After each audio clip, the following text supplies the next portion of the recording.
यस पावन भूमि पुण्यभूमि शाली नदी परिसरमा पाल्नुहुने सम्पूर्ण श्रद्धालु भक्तजनहरूमा मेला व्यवस्थापन समिति हार्दिक हार्दिक स्वागत गर्दछ।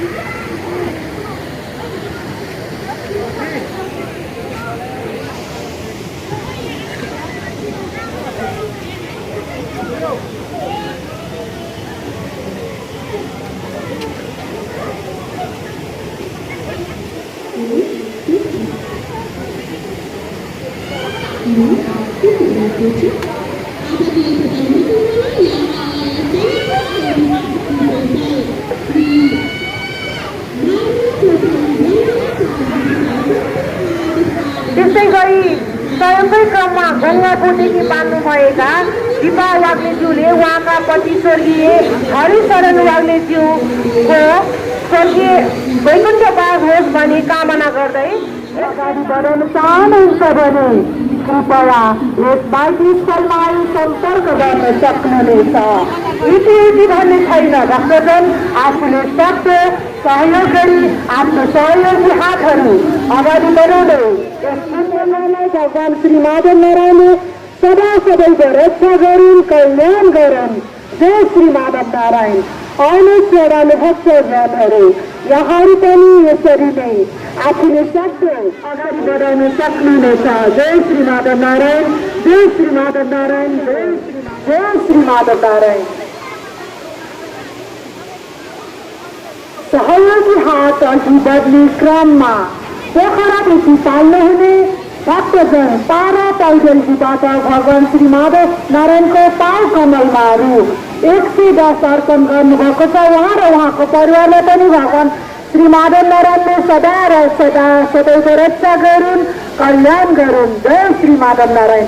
आउनु श्रद्धालु भक्तजनहरू यहाँहरू पनि यसरी नै यस पवित्र पुण्यभूमि पावन भूमि शाली नदी क्षेत्रको भौतिक निर्माण कार्यमा सहयोग गर्न चाहनुहुन्छ भने कृपया यस माइती स्थलमा सम्पर्क गर्नुहोला। सहयोगकै क्रममा रवि भवनदेखि पाल्नुहुने भक्तजन उद्धव श्रेष्ठबाट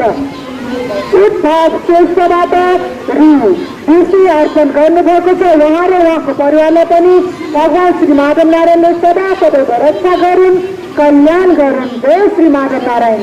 त्यस्तै गरी सहयोगी हातहरू अघि बढ्ने क्रममा लेखनथलीदेखि पाल्नुहुने भक्तजन बिन्दा देवी ढुङ्गेल तथा उहाँको सब परिवारबाट भगवान श्री माधव नारायणको पाउ कमलमा रु 120 अर्पण गर्नुभएको छ। उहाँ र उहाँको परिवारलाई पनि यस पवित्र तीर्थस्थल शाली नदी साथमा पाल्नुहुने सम्पूर्ण श्रद्धालु भक्तजनहरूमा यस मेला व्यवस्थापन समिति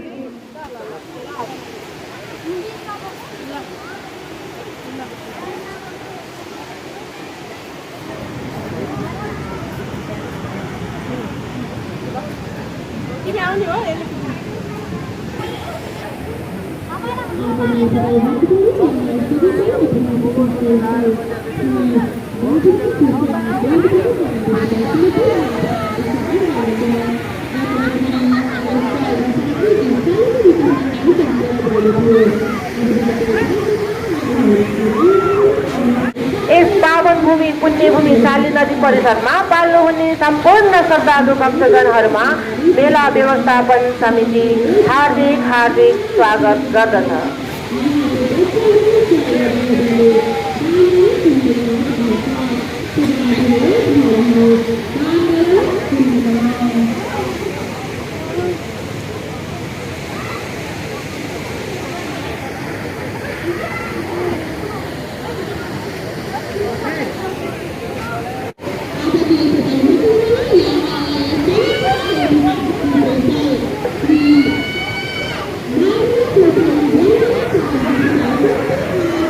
त्यस्तै गरी स्वयंकै क्रममा गङ्गाकोटेकी पाल्नुभएका दिपा वाग्लेज्यूले उहाँका पति स्वर्गीय हरिशरण वाग्लेज्यूको स्वर्गीय वैकुण्ठवास होस् भनी कामना गर्दै